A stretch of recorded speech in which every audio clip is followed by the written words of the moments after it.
Bonjour à tous et bienvenue dans cette nouvelle vidéo sur la chaîne YouTube de Clean Rider, ici sur le stand Honda, sur le salon moto EICMA 2000. Vous le voyez, stand où il y a du monde, stand immense pour accueillir beaucoup de motos, mais alors beaucoup de motos et de scooters thermiques.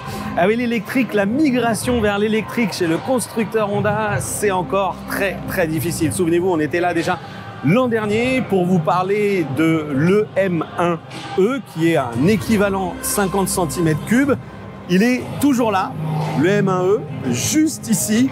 Je vous rappelle qu'on n'a pas de prix encore d'annoncer. C'est un scooter qui a vocation à débarquer chez nous un jour, plutôt dans une formule dédiée à la location, avec une autonomie très limitée, 30 km d'autonomie pour cet équivalent 50, 48 km d'autonomie en version en mode éco, mais qui du coup va vous brider aux alentours des 25-30 km/h avec cette batterie que vous connaissez peut-être, ces fameuses batteries MPP, donc 50 volts, 29 ampères-heure. Et alors même si les équipes moto de Honda France nous rappellent que la marque souhaite avoir 10 véhicules, 10 motos et scooters électriques à horizon 2025. Regardez un peu cette nouveauté, ou en tout cas ce qu'on va encore qualifier de concept ici, ce SCE.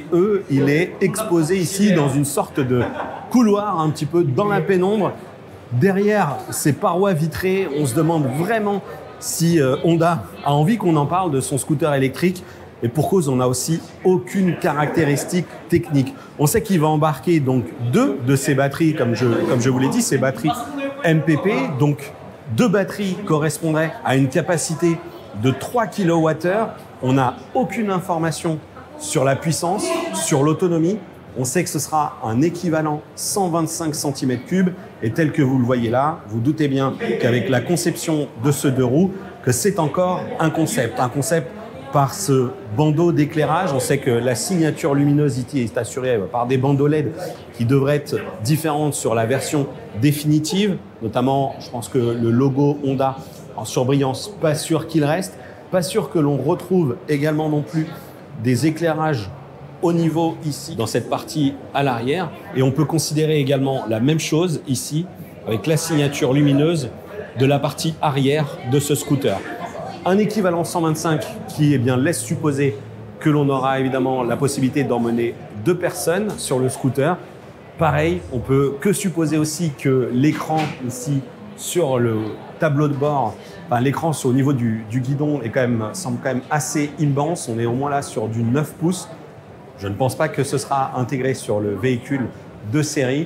Donc on est vraiment sur un concept. On voit ici les commandes avec la partie clignotant, klaxon, les boutons, les touches haut et bas qui devraient permettre de défiler dans les menus du scooter.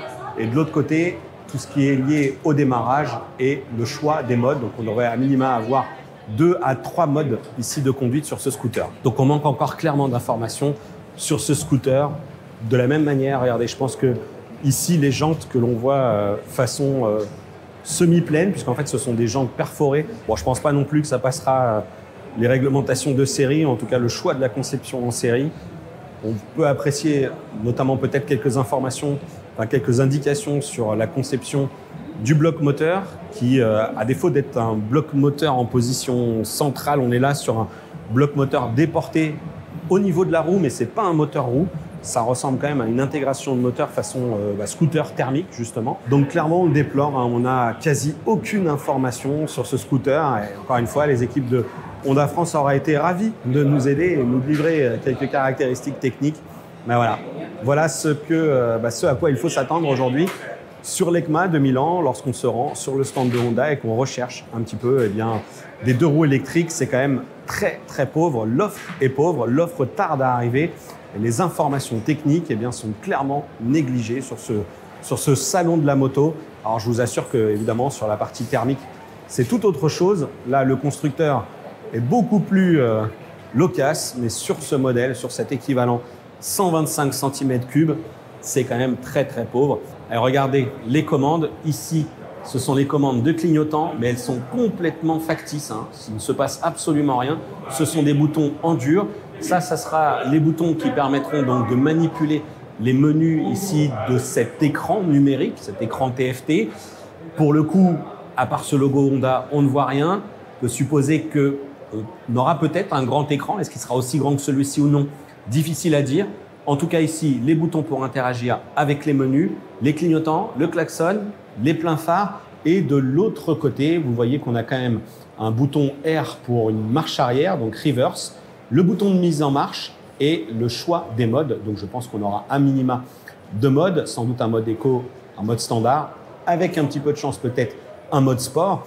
Mais là où quand même je me pose pas mal de questions, c'est qu'au-delà de la faible capacité de batterie déjà évoquée, eh bien c'est tout simplement le look de ce scooter électrique. Regardez, franchement, il n'est pas super imposant, ambitieux. Alors peut-être qu'il aura pour lui d'être maniable, mais j'ai des doutes. J'ai beaucoup de doutes sur ses capacités à se comporter réellement comme un équivalent 125 cm3. Ou alors, je pense qu'on sera sur un véhicule plutôt bridé aux alentours des 80-90 km/h avec le vent dans le dos. Et les prétentions en matière d'autonomie devraient être très modestes, puisque je le rappelle qu'avec une seule batterie, donc les batteries qui sont juste là, qui présentent l'avantage d'être ces batteries amovibles. Alors on peut faire confiance d'une certaine manière à Honda, peut-être pour nous offrir d'une certaine manière un rendement ou une configuration qui pourra offrir une autonomie relativement confortable. Mais encore une fois, j'ai des doutes parce que le M1E, c'est 30 km d'autonomie avec une seule batterie pour un équivalent 50 cm3. Et là, on aurait donc juste deux batteries sur un équivalent 125. Bien, vous l'aurez compris, à la rédaction de Clean Rider, on se pose encore beaucoup de questions sur la stratégie de Honda en matière de scooter électrique. C'est quand même très timide. L'an dernier, le M1E, il était exposé dans une zone à peu près visible. Cette année, c'est aussi le cas. Mais alors, ce concept, désormais, il est vraiment dans un espèce de couloir de passage. Vous le voyez, là, on traverse tout simplement le hall Honda. On ne peut pas y accéder. On est vraiment dans un état mock-up absolu puisque même les boutons ne sont pas fonctionnels. Aucune information sur les caractéristiques techniques, aucune ambition n'est même ici partagée. Le M1E, on nous rappelle que c'est un scooter qui est dédié à la location. On n'a pas de tarif encore de proposer là-dessus. Bref, ça tarde vraiment beaucoup chez Honda à débarquer. Tout simplement, ces véhicules, ces scooters électriques tardent à arriver chez Honda. C'est un peu dur à constater ici une nouvelle fois, surtout, encore une fois, comme je le disais, pour un constructeur qui promet à horizon 2025 10 deux roues électriques à son catalogue.